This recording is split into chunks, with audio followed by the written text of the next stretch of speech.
लोकसभेच्या तिसऱ्या टप्प्यातील मतदानाला आता सुरुवात झालेली आहे। ओमराजे निंबाळकर यांनी आता मतदानाचा हक्क बजावला आहे। माझ्यासोबत आहेत ओमराजे, काय सांगाल दादा? काय पहिल्यांदा मला काकासाहेबांचं अभिनंदन करायचे की अतिशय चांगला अँकर म्हणून काकासाहेब चांगलं काम करतायत। एक कॅमेरामन असलेला माणूस आज अँकरिंगचं काम अतिशय उत्कृष्ट पद्धतीने करताय। मला वाटतं तुमचं अभिनंदन। आणि आजच्या लोकशाहीच्या उत्सवानिमित्त मी पहिल्यांदा एवढंच सांगतो की देशाच्या सर्वोच्च सभागृहाचा लोकप्रतिनिधी निवडून द्यायचा हा उत्सव आहे, खासदार निवडून द्यायचा हा उत्सव आहे। आणि त्याच्यामुळं सामान्य जनतेनं ह्या उत्सवामध्ये भरभरून भाग घ्यावा। कारण महाराष्ट्रातलं जे मागच्या 2.5 वर्षातलं राजकारण झालं ते अतिशय हीन पातळीचं झालं, दर्जाहीन झालं। लोकशाही मार्गाने तयार झालेले पक्ष कशा पद्धतीने संपवले जात होते, त्या ठिकाणी सांगितलं जात होतं ईडीची धाक दाखवला जात होता, इन्कम टॅक्सचा धाक दाखवला होता, नोटिसा दिल्या जायच्या। आणि जसे ते मंडळी भाजपला मदत करायच्या भूमिकेत यायचे की ताबडतोब चौकशा बंद व्हायच्या।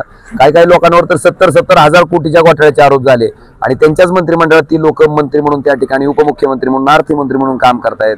मला वाटतं त्यांच्या मात्र चौकशा बंद। आणि दुसऱ्या बाजूला अरविंद केजरीवाल आहेत, ज्यांनी तुमच्या विरोधात त्या ठिकाणी आहेत, ते तुमच्या बरोबर येत नाहीत तर त्यांना लगेच जेलमध्ये घालायचा प्रकार। मला वाटतं अशा पद्धतीचं राजकारण सामान्य जनतेला अजिबात आवडलेलं नाही।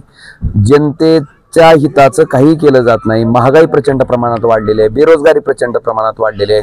आपण जर बघितलं असेल तर त्या ठिकाणी शेतकऱ्यांनी उत्पादित केलेल्या मालाचे जे भाव आहेत ते अगदी रसातळाला गेले। शेतकऱ्याचं जीणं त्या ठिकाणी मुश्किल झालंय। मला वाटतं हे महत्त्वाचे प्रश्न असताना त्या ठिकाणी ह्या प्रश्नाकडे कुठेही कुणीही वाच्यता करत नाहीत। अगदी मोदी साहेब आल्याच्या नंतर सुद्धा त्यांनी कुठे शब्द ह्याबद्दल, महागाईबद्दल किंवा शेतकऱ्याच्या सोयाबीनचा जो 11,000 रुपयाचा भाव होता तो 4,000 ला आल्याबद्दल, त्याचबरोबर कांद्याचा भाव पडल्याबद्दल काही बोलले नाहीत। मला वाटतं ह्या विषयाचा तीव्र नाराजी लोकांमध्ये आहे। लोक फक्त वाट बघून आहेत की आजच्या ह्या लोकशाहीच्या उत्सवाच्या माध्यमातून ह्याचं प्रत्युत्तर द्यायचं, त्यांचं मत नोंदवून लोक निश्चितपणे प्रत्युत्तर देतील। रामेगावमध्ये काय पैसे वाटल्याच्या व्हिडिओ समोर येत आहेत? निश्चित व्हिडिओ नाही, फॅक्ट आहे, फक्त व्हिडिओ नाही। काल रात्री औसा तालुक्यातलं रामेगाव म्हणून गाव आहे, त्या गावामध्ये भारतीय जनता पार्टीचे खरोशाचे माजी सरपंच डोके म्हणून तिने त्या ठिकाणी जाऊन महिला बचत गटांना पैसे वाटत आहेत असं सामान्य लोकांच्या लक्षात आलं। आणि मग सामान्य लोकांनी त्यांना जाब विचारल्याच्या नंतर मात्र ते तिथून पळून गेले। त्यांची गाडी मात्र तिथल्या लोकांनी तशीच अडवून ठेवली होती। आणि पोलीस प्रशासनाला सांगून, या निवडणूक प्रक्रियेचे जे अधिकारी आहेत वरिष्ठ त्यांना सांगून कुठल्याच प्रकारची दखल 3.5 तास घेतली नाही गेल्यानंतर मग लोकांचा मला फोन आला। त्याच्यानंतर मी बोलल्यानंतर प्रशासन हल्लं आणि मग त्या गावात गेले तिथल्या महिलांचे जबाब घेतले गेले। आणि धक्कादायक आहे त्यांची जॉब।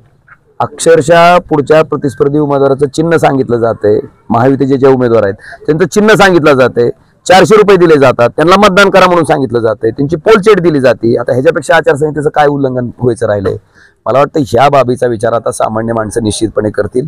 आज आपल्या माध्यमातून जनतेला मला इतकंच नम्र आवाहन करायचंय की आजच्या दिवसापुरतं 400-500 वाटणारे आपल्याला पाहिजेत का अखंडपणे 5 वर्ष तुमच्यासाठी राबणारा तुमच्या हक्काचा खासदार पाहिजे, ह्याची आता निवड करायची वेळ आहे। आणि जनता निश्चितपणे आज त्यांच्या मतदानाचा हक्क बजावून निवड करेल। आपण म्हणाल कारवाई होत नाही, मग कुणाचा दबाव आहे प्रशासनाचा? मला वाटतं प्रशासनातल्या सर्वोच्च उच्चतम अधिकाऱ्याला आता हा प्रश्न विचारणं गरजेचं आहे की घटना 12:30ची आहे, आता 8 वाजत आले तरी पण FIR का रजिस्टर्ड होत नाही, का कारवाई होत नाही, कोण पाठीशी घालतंय? हा विचार मला वाटतं आता लोकशाहीचा चौथा स्तंभ म्हणून तुमचा अधिकार आहे, तुम्ही विचारा। मी तर विचारतोय पण अजून त्याच्या बाबतीत काही कारवाई झालेली दिसत नाही।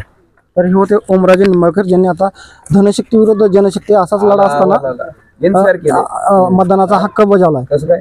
कॅमेरामन सूरज माळीसह मी काकासाहेब कांबळे, ABP माझा, धाराशिव। ABP माझा, उघडा डोळे बघा नीट।